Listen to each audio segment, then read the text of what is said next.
Asyje shoh qielin,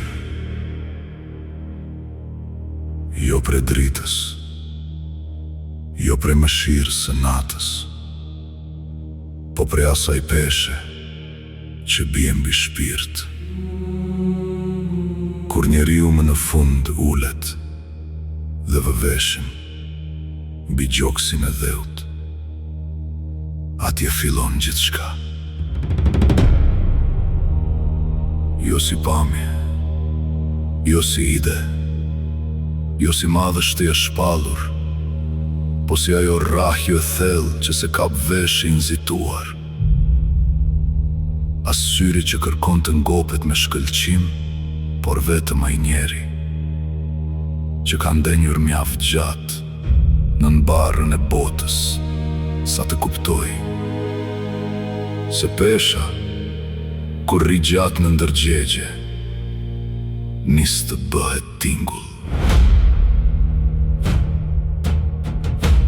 Prandaj e njo pafundësinë pa e parë, jo sepse s'ka fund, por sepse ka tepër i kuptimi, si ujë në ngurë që shihet dhe prap e mban dhe unë gjallë. Tokën e dëgjoj me sy që nuk ngopen, bukën kur qahet në tryez dhe mban shtëpinë më fort se ligjëratat e burrave.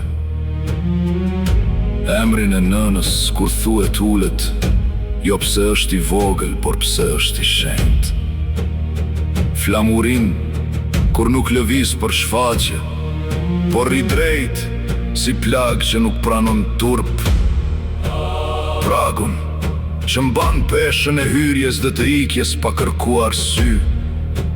Gjallësat që s'bëzajnë dot dhe prap e mbajnë jetën si provë të pastër të dhimbjes. Malet që nuk na mësojnë krenari, por mas detin që nuk përgjigjet sepse ka pyetje më të vjetra se ne. Gurin që ka mësuar të mos bjerë edhe kur zemrat kërkojnë të bjen.